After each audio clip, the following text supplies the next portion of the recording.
Galera, é o seguinte, pra quem acompanha videogames há um bom tempo, não deve ser difícil lembrar de como a performance dos jogos em consoles antigos era facilmente prejudicada pela limitação dos hardwares da época. Mas pra esse mesmo público, também não deve ser difícil de recordar que isso não costumava ser um elemento tão importante durante a jogatina, certo? O que não quer dizer que a gente aceitava rodar um jogo a 10 quadros por segundo, obviamente, mas é importante frisar que a gente costumava valorizar todos os outros aspectos dos jogos, e assim, nossa exigência com a performance era menor. Por exemplo, o próprio clássico GTA San Andreas representa bem isso e tinha alguns momentos de queda na performance dependendo do que você estivesse fazendo no cenário, mas tinha tanta coisa para explorar no jogo junto de um mundo tão amplo e rico que essas quedas passavam de forma despercebida sobre os nossos olhos. Só que, até aqui, estávamos sempre falando de um padrão de 30 FPS, algo que mesmo que quando não era atingido, era onde o jogo se focava para tentar apresentar uma performance fluida para o jogador e não estragar a experiência. Mas com o lançamento do PS3 e com a fama do console que todo mundo já sabe que é de difícil programação, tentar atingir essa taxa de quadros por segundo com estabilidade continuou muito difícil, mesmo com o avanço técnico da plataforma, e existem diversos games que trazem esse caso à tona. Por isso, até alguns portes de consoles mais fracos tentaram se focar no padrão de 30 quadros por segundo, mesmo que talvez a plataforma da Sony, se bem usada, pudesse superar isso. Resident Evil Revelation segue essa linha de raciocínio, inclusive. O jogo veio do Nintendo 3DS, recebeu aprimoramentos visuais em elementos como texturas e modelo dos personagens, além de contar com uma resolução em 720p, mas continuou se focando em 30 FPS mesmo vindo de um console que é mais fraco que ele. Mas, e se eu te disser que existiram jogos que conseguiram fazer a proeza de, independente de estarem sendo executados no console da Sony, que é dito como difícil de programar, tentar atingir os 60 FPS? Você acreditaria? É tão comum a gente ver o mau desempenho do PS3 na mídia que custa acreditar que o console é capaz de fazer isso. Mas ele faz, e faz dos jogos pequenos até os grandes, e a gente vai mostrar aqui. Um clássico é a remasterização da coletânea Metal Gear, que no geral dobra sua performance para 60 FPS e mostra como uma remasterização da época precisava se comportar sem problemas. E essa estabilização aqui foi importante porque o terceiro título no PS2 tinha algumas dificuldades pontuais, enquanto que o Peace Walker para PSP mostrava que não tinha como ter pena do portátil da Sony para executar a obra de Kojima. Só que esse foi apenas o caso leve, tem muito mais pra gente poder comentar. Então, antes da gente começar a fazer isso, não esquece de clicar no gostei, porque isso ajuda pra caramba e de quebra você faz a voação do dia e se inscreve no canal ativando o sininho das notificações para não perder os vídeos de terças e quintas às 19 horas. Tudo isso feito? Então vamos ver o PS3 atingindo os 60 FPS. A verdade é que quando a gente começa a buscar por performance de jogos da 7ª geração, é bastante natural encontrarmos muitos casos de 30 FPS independente do console alvo, porque esse foi o foco daquela geração.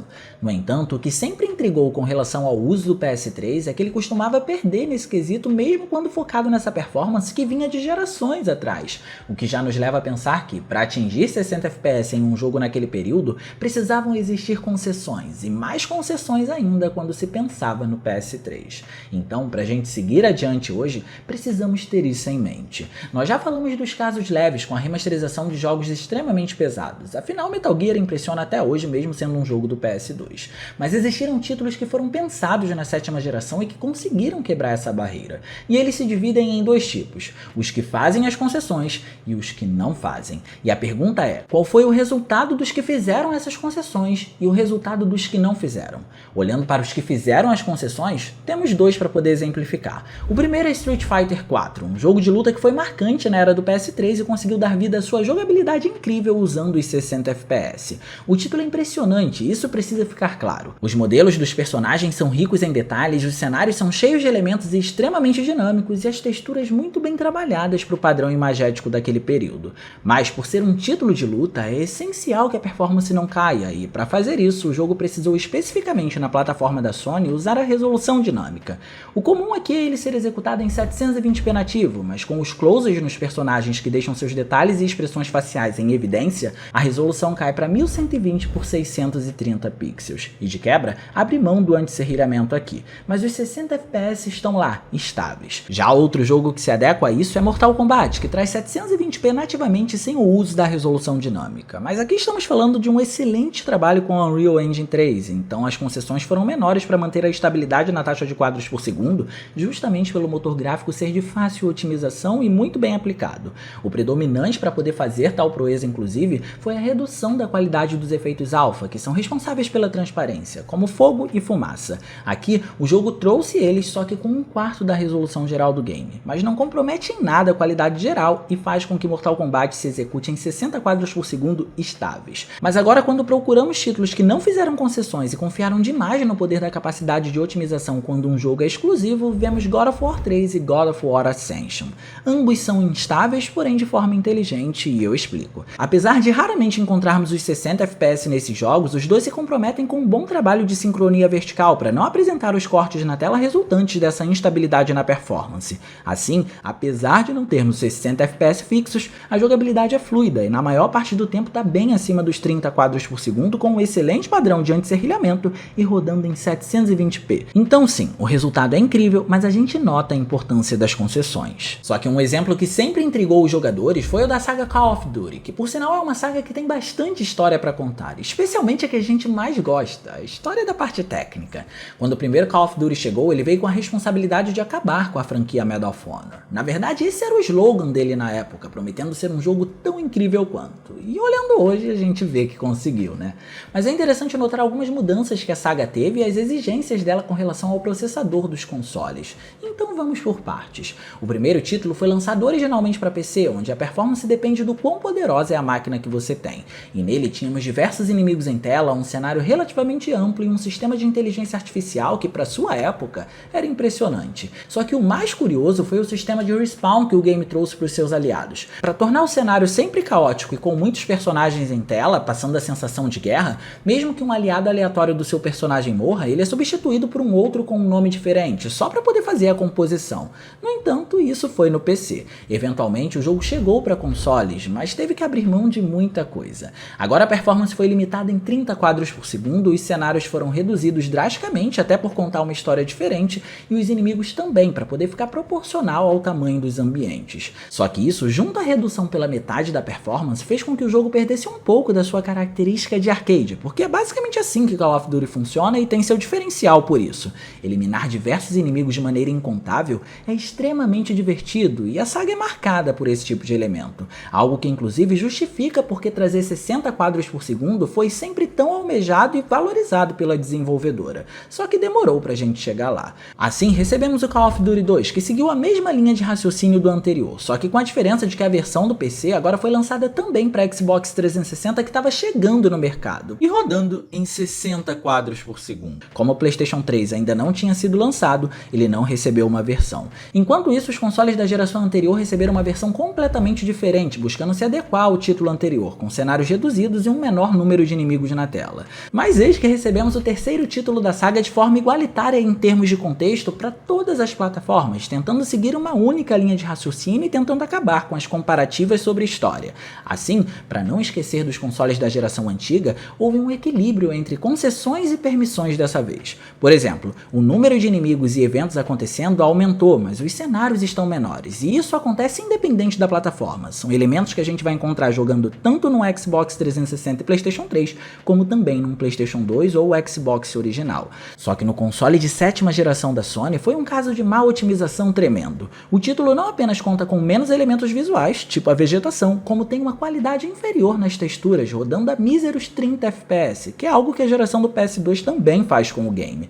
Já o 360 trouxe os 60 quadros por segundo e talvez seja a melhor versão do título, inclusive. O que nos leva a entender que ele foi literalmente um jogo mal feito para essa plataforma em questão, porque é visível que houveram concessões, e mesmo com esses cortes, na plataforma da Sony a performance é extremamente limitada. E assim chegamos finalmente no auge da saga, que mostra que o PlayStation 3 conseguiu quebrar as barreiras dos 30 FPS e impressionar por alguns feitos visuais, algo que começa a ser visto com Call of Duty 4 Modern Warfare. Aqui o time de desenvolvimento mudou o motor gráfico para poder trazer diferenças substanciais para a franquia. O que já vale adiantar é que ele vai permanecer o mesmo ao longo dos jogos que nós fomos mencionando, sofrendo apenas atualizações, então tenham isso em mente. E para começo, é importante destacar que no início dessa nova era, os cenários eram um pouco tímidos ainda e por isso mais lineares, se diferindo bastante da proposta que o primeiro jogo da saga trouxe. Mas na contramão, tivemos um avanço na inteligência artificial dos inimigos e dos companheiros que foi substancial, além de uma física bem mais competente no dinamismo, permitindo que as balas perfurassem as paredes e assim você pudesse eliminar inimigos dessa forma.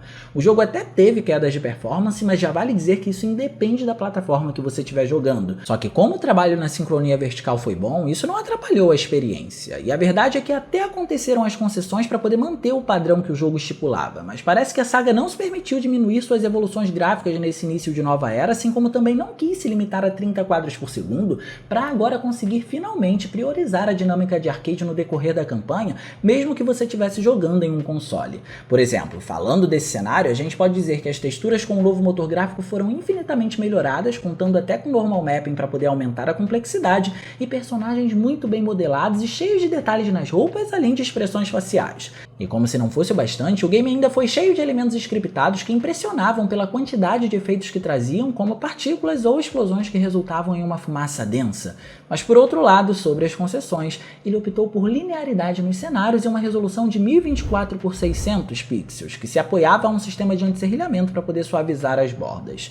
E a partir daí, começaram os aprimoramentos. Call of Duty 4 Modern Warfare foi apenas o pontapé para a gente ver os 60 quadros por segundo na franquia rodando nos consoles. O título seguinte, World at War, seguiu nesse mesmo estilo, mas foi adaptado para trazer cenários com uma densidade bem alta na vegetação e foi melhor polido dentro dessas características que a gente citou. Mas seu diferencial foi a direção de arte que se focou em ambientar os jogadores na Segunda Guerra Mundial, trazendo com o poder dos novos consoles uma diferença grande graças a isso ao compararmos com os jogos anteriores da franquia para o PlayStation 2 ou o Xbox original. Em seguida, nós recebemos o Modern Warfare 2 e o Black Ops, cada um com suas peculiaridades nas melhorias e concessões para se manter em 60 quadros por segundo. Modern Warfare 2 ganhou mais eventos scriptados e melhorou de forma considerável a apresentação das sombras e das texturas, onde podemos dar destaque inclusive nesse quesito para o cenário com neve, que é realmente incrível e uma excelente demonstração desses elementos. E nessa fase inclusive é que percebemos que os ambientes mais amplos estão de volta, junto do número mais alto de inimigos para poder fazer a composição deles,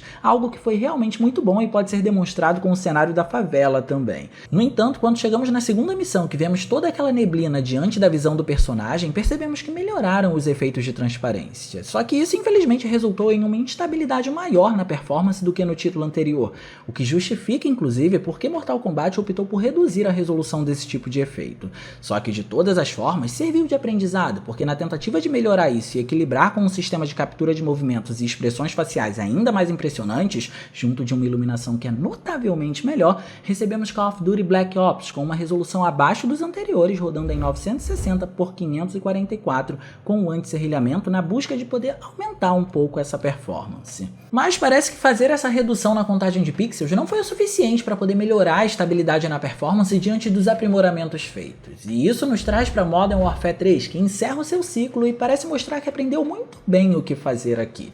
Ele não é a masterização da estabilidade em um jogo, mas comparativamente com Modern Warfare 2, existem cenas que exigem mais do console e o jogo consegue performar ainda assim melhor. Essas cenas inclusive mostram os leves aprimoramentos que o título recebeu, porque na verdade o motor gráfico já não tinha mais muito o que fazer nesse sentido. Então podemos citar assim o polimento de uma forma geral do game, dando especialmente mais qualidade às texturas. Só que o santo graal aqui foi o número de elementos presentes em um cenário que consegue reagir à física dinâmica do game. Uma competição com Battlefield, que passou a ser um título que trouxe isso de forma predominante, estava acirrada, a desenvolvedora tentou ponderar isso aqui de forma que a performance não se focasse em 30 quadros por segundo.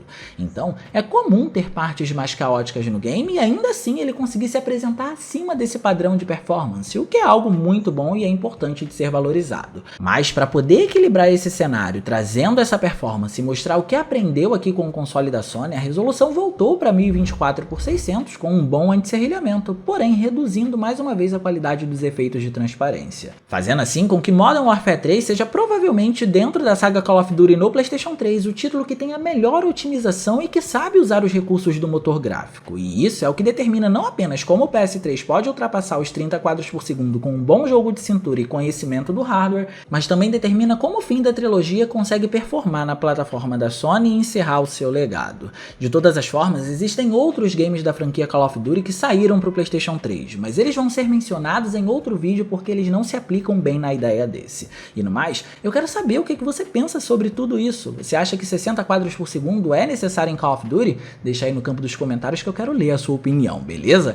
E no mais eu vou ficando por aqui, eu espero muito que vocês tenham gostado desse vídeo. Se vocês gostaram, não se esqueçam de clicar no gostei, porque isso ajuda pra caramba e de quebra você faz a boa ação do dia. E se inscreve no canal ativando o sininho das notificações para não perder os vídeos de terças e quintas às 19 horas. Minhas redes sociais vão estar aparecendo por aqui, se vocês quiserem trocar uma ideia, sou todo ouvidos. Era isso, um grande abraço e a gente vai se ver na próxima.